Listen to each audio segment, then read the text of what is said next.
6 p.m. on a Monday here in Korea. Hope your new week's unfolding nicely. I'm Daniel, Chef for Arirang News. Let's start with the headlines. A much-needed tripartite meeting between Assembly Speaker and leaders of main rival parties to try and pass bills waiting in line is postponed. The pressure is all on Chung Eui-hwa as anticipation builds for him to break the deadlock.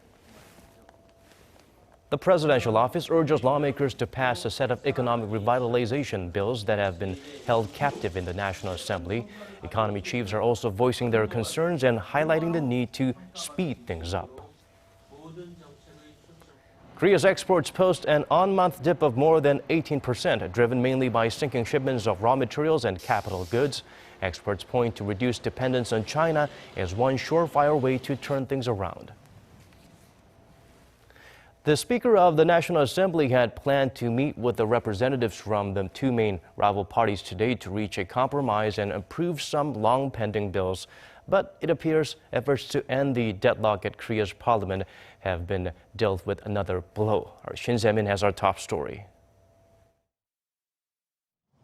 The presidential office of Cheongwade, the government, and the ruling Saenuri Party agreed to make all-out efforts to discuss and fine-tune the details of pending parliamentary bills on Tuesday. The planned meeting of the Assembly Speaker and the representatives of the rival parties had been postponed until after the tripartite meeting. Speaker Chung Eui-hwa expressed on Monday that holding the meeting with rival parties after the three-way gathering would yield a more favorable outcome. With Korea's rival political parties continuing to disagree on contentious bills, followed by the cancellation of the pre-scheduled plenary session on Friday, the Assembly Speaker is looking to do his part to speed up the legislative process. Currently, the two rival parties remain at odds. The main opposition, Minju Party of Korea, is putting priority on redrawing the country's electoral districts. How can there be discussions on revitalizing the economy? The country has not finalized a legal electoral map for more than a month now. While the ruling Saenuri camp is pressing the Assembly Speaker to exercise his power to table bills for a vote. The Assembly Speaker needs to come up with a solution to the current deadlock in Parliament because of the rival parties' continued failure to reach a settlement. With the pressure mounting on the Assembly Speaker as the political blocs are urging for solutions, concerns still linger over whether the contentious bills on revitalization and North Korean human rights will be tabled for a vote before the provisional session ends on February 7th. Shin Se-min, Arirang News. With the ongoing political standoff and just days remaining before the session ends, the Park Geun-hye administration has stepped up its call to lawmakers to pass urgent bills needed to revitalize the economy. Song Ji-sun has the latest. Like standing on the edge of a cliff. That's how Seoul's team of economic chiefs describe the current situation. Saying that the nation's future depends on the reforms, ministers urged lawmakers to pass economic bills as soon as possible, adding that policies are only complete with legislation. No reform is valid without timely legislation. The government has done its best to persuade the parliament to expedite passage of the bills, but time is no longer on our side. Senior Presidential Secretary for Economic Affairs An Jong-bum held a separate briefing in the afternoon, calling on lawmakers to let the government do its job first and later evaluate the outcomes. Citing the success of crowdfunding sites, he called on the need to deregulate and carry out reforms in the finance, labor, education, and public sectors.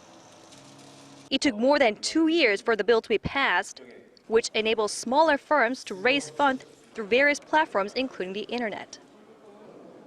A set of bills aimed at revitalizing the economy remain pending, including the one promoting the service sector.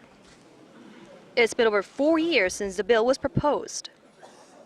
On claims passage of the bill would result in the creation of an extra 690,000 new jobs in the sector and boost the nation's growth by half a percentage point.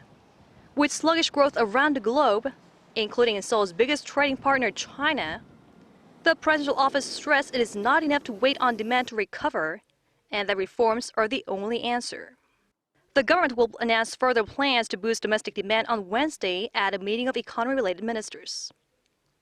Song Ji-sun, Arirang News. Let's talk about national defense now. South Korea seems to be opening up to the idea of a THAAD system deployment on home soil following North Korea's nuclear test early last month. The Defense Ministry in Seoul said Monday that its indigenous missile and the U.S. anti-ballistic missile system combined could form a very formidable wall against North Korean provocations. For details, let's turn to our Connie Kim. South Korea says overlapping its homegrown long-range surface-to-air missile with the U.S.'s Terminal High Altitude Area Defense System could create a multi-layer defense that would enhance national security. LSAM and THAAD are virtually separate systems since the nature and range they cover are different. The LSAM is being developed as part of the Korean Air and Missile Defense Project, slated to be ready in the early 2020s. It aims to intercept missiles at an altitude of 50 to 60 kilometers with the ability to shoot down Pyongyang's ballistic missiles in their terminal phase. Currently, the U.S.-made THAAD system is capable of intercepting incoming ballistic missiles at 40 to 150 kilometers. South Korea's latest comments are seen as a shift from its prior stance in 2014, when it said a THAAD unit on the Korean peninsula would not be needed after its LSAM system is developed. But after North Korea's fourth nuclear test early this year, speculations swirled again over the possibility of the THAAD system being deployed to South Korea. South Korean President Park Geun-hye said that any related move would be reviewed with national interest and security in mind. Seoul, however, continues to staunchly deny any claims that it's held consultations, discussions, or requests for deployment of a THAAD unit with the U.S. It's an issue that's not only drawing controversy in South Korea, but also regionally, namely in China. Amid growing speculation of a possible THAAD system deployment, President Park's senior national security aide Cho Tae-yong is expected to visit Washington this month for high-level strategic talks with the U.S. Connie Kim, Arirang News. Korea's foreign ministry has offered some possible reasons as to why Japan insists it did not coerce women into sexual slavery during World War II. Speaking to reporters on Monday, a senior ministry official said women who were forced to the military were often tricked under the guise of employment, or that the Japanese military may have destroyed documents stating women were coerced into sexual servitude. Seoul confirmed on Sunday that Japan submitted a report to a UN agency denying its military coerced women into sexual slavery during the Second World War. In late December, South Korea and Japan reached a landmark deal in which Tokyo took responsibility and apologized to the elderly survivors.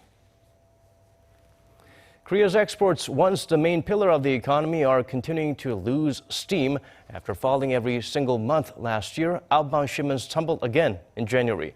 Our Kim Min-ji brings us the discouraging digits. Yet another big fall. According to the Trade Ministry, Korea's exports fell over 18% in January compared to the same month last year to stand at $36.7 billion. It marks a 13th straight month of decline and the biggest yearly drop in more than 6 years, when exports tumbled over 20%. By region, outbound shipments to the European Union rose 7%, while shipments to the U.S. fell 9% and to China over 21%. The decline comes on the back of temporary factors like fewer working days, as well as a plunge in oil prices and drop in export prices. On top of that, there's the slowing growth in emerging markets.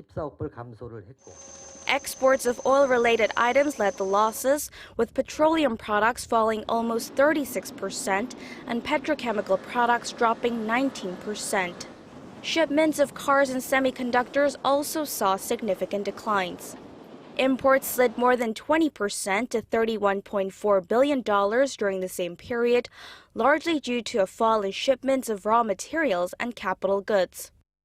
As a result, last month's trade surplus amounted to $5.3 billion, extending the surplus streak for a 48th straight month. However, it's not all positive, as the surpluses have mainly been driven by a sharp decrease in imports rather than an increase in exports, a trend experts say is likely to continue. The world economy, particularly China, has experienced a painful slowdown, so Korea's exports will be affected. There are differing views on how the global economy will fare this year, but it's hard to predict a recovery anytime soon. The Korean government has vowed to carry out full-fledged measures to boost the country's exports, but experts say it will be easier said than done as global uncertainties persist. Experts are stressing the need to diversify Korea's trading partners in order to mitigate the losses instead of depending so much on China, which currently accounts for about a quarter of the country's exports. Kim Min-ji, Arirang News. And now let's look at some positive numbers for a change. Last year was another bullish 12-month period for Korea in terms of its current account surplus. The country's central bank says the surplus exceeded $100 billion for the first time ever in 2015. The figure is up 25% from the $84 billion posted in the previous year.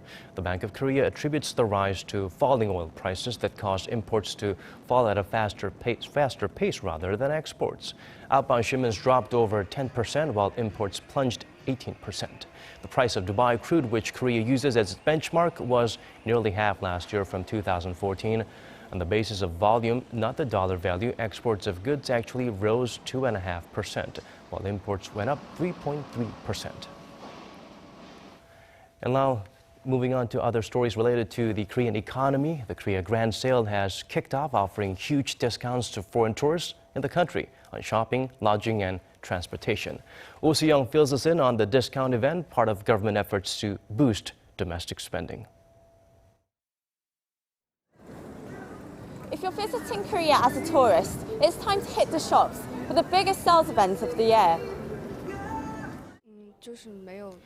I heard from friends at home that there was going to be a huge sale here, so I've come during my vacation. I love Korean fashion. The month-long Korea Grand Sale kicked off on Monday, with prices heavily marked down in department stores, duty-free shops, malls and even supermarkets.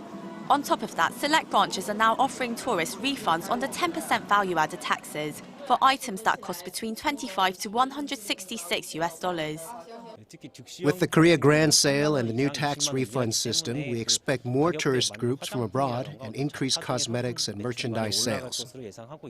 Amusement parks and hotels slashed their prices for tourists, and airline companies have unveiled whopping discounts of up to 90% on certain routes. Seoul City is also providing information services at major tourist hotspots such as Myeongdong, Hongdae and Gangnam.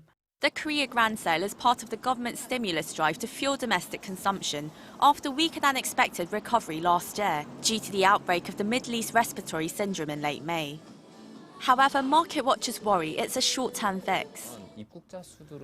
Similar events last year helped boost tourism, mitigating the impact of the MERS outbreak. But discounts could result in revenue loss and damage the brand image of companies. Domestic spending in October and November last year declined around 20% despite big sales events. The experts said the government's measures to encourage spending should not be limited to short-term gain.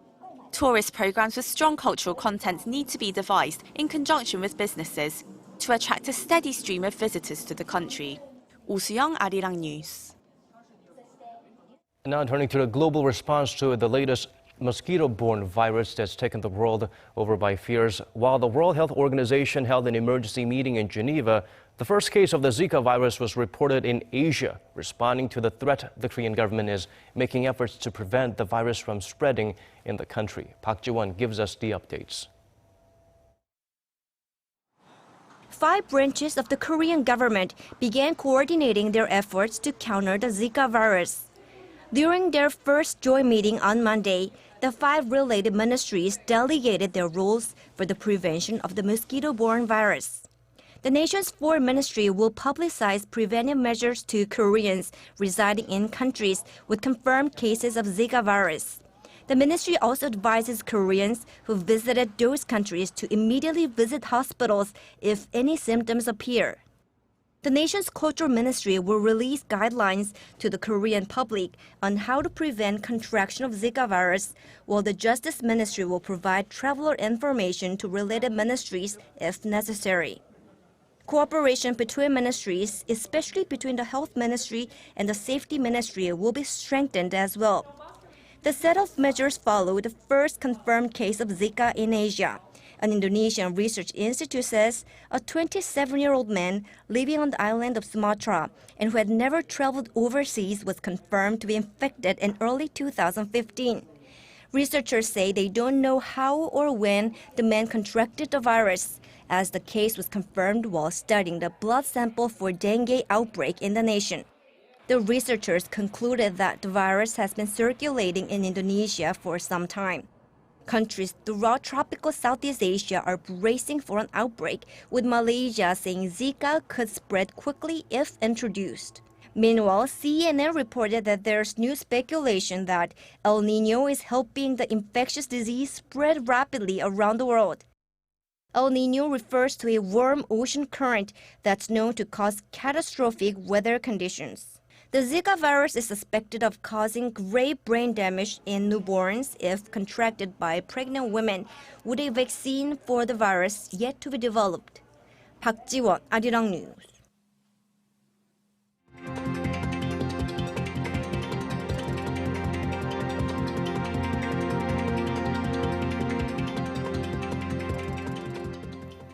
And that brings us to the end of this hour's newscast. Thank you for watching.